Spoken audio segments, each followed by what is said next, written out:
60 miles per hour. Hazard, tornado. This is a radar-indicated threat.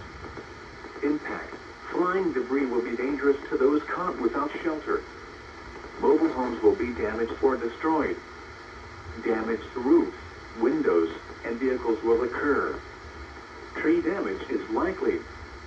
Locations impacted include Mason Hall, Cat Corner, Newbern, Ridgely, Glass, Locust Grove, Jenkinsville, Maxey, Roney's Store, Albridge, Templeton, Trimble, Bradleytown, Rise, Jacksonville, Missing, Sandburg, Fremont, Broadmoor, and Sharpsbury. Take cover now. Move to a storm shelter or an interior room on the lowest floor of a sturdy building.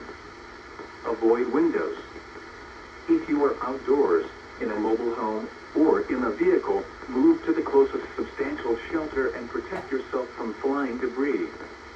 Repeating, a tornado warning remains in effect until 4:45 a.m. for the following counties: Obion, Tennessee,